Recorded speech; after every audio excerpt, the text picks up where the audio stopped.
We looked at the circular left shift in a previous video. Just like circular left shift, in fact, we can also talk of a circular right shift. The idea is very similar. You remember when we do a regular right shift, basically that's like dividing. I shift the bits from left to right, but then what that means is that the last few bits can potentially get dropped. For example, when I shift by one, this bit gets dropped. In this case, I shift by two, so the last two bit gets dropped. In fact, exactly the amount of shift number of bits, in fact, gets dropped. However, that need not be the case. In a circular fashion, I can bring them back into my, into my number by just moving them to the very beginning. Exactly the mirror of, let's say, circular left shift. Again, equally important from a practical perspective, and quite nice to do from a perspective of learning bitwise operators, of applying them to real problems. Um, Basically, the idea is very simple. That look, I will do a right shift as before. However, before doing the right shift, and this is very important, before doing the right shift, I must identify what were these two bits, because if I do a right shift, and then these bits are already gone, right? So I identify these two bits before doing the right shift. Having done that, it's kind of exactly a mirror. So I will, I have got this part of the number intact. I will move this, whatever I call, let's say, the lower side of it.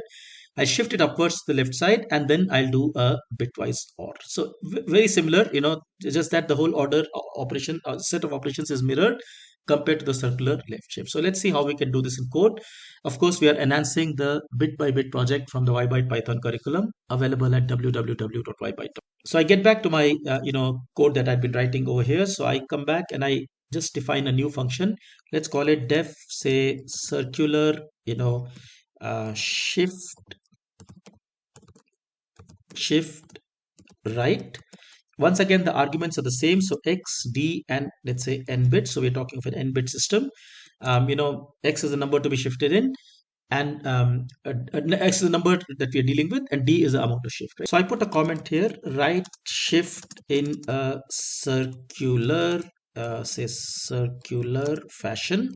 All right, so I start with the regular right shift. So I just go and say x s is, let's say, x right shifted by d.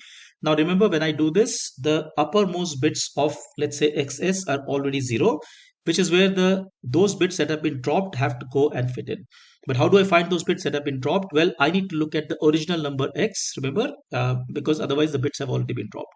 So I do that by creating a mask for lower. It's basically the lower, d bits of the original number.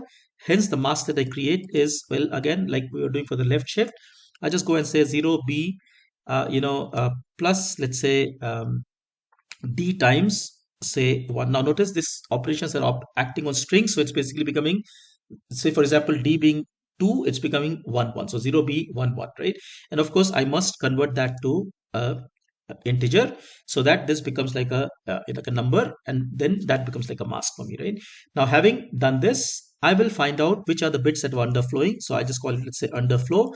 These are the bits that would have been dropped, and that is basically x bitwise and with this mask lower. Next, remember, these bits must be shifted upwards, and then we must go and do a bitwise OR with whatever was here, because this upper part is all 0, right? So I can just do this by creating, let's say, I just go and say, well, x, say cs, x underscore, say cs is xs bitwise OR with, underflow. How much should I, of course, I need to left shift this, but how much do I left shift it with? Well, that's going to be n bits minus d. Think about it, very logical. Basically, I'm just trying to put them exactly where these need to go, and that has to be n bits minus d. And having done this, I can then go and return, return, let's say, xcs. So this is really putting in code the. So I have basically, just done, let's say, a right shift by 2. So these 2 bits are 0. Then I go and extract these lower bits. So that is here. So I've extracted this, but they are here. So I must shift them upwards by n bits minus d. And I have this lower portion available. Remember, these are all zeros. So when I do bitwise OR, I'll end up with this number. So that's exactly what we are implementing in code. Again, when I run this, so I can just test my code by saying, well, let's say circular shift right. I want to, let's say, shift 43 by 1 in an 8-bit system. Well, I end up with 149. Let's see why this happens. I can see this from here. Basically, remember this was 43. I shifted everything down, but there was a 1 over here. So this 1 came at this point. So that is in fact 149. Let's try the next example as well. 84 right shift, circular shift by 2.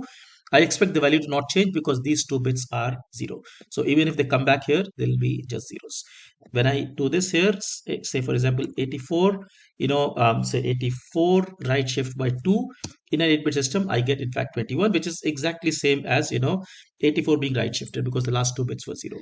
Once again, just for sanity, we can ensure that look, when I do a right shift by the same amount, I get the exact same number, which is again same as Caesar cipher, just that I'm going in the other direction. I hope you found this interesting.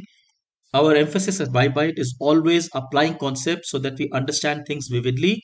Look at our website www.bybyte.it because we learn Python programming through such fun activities.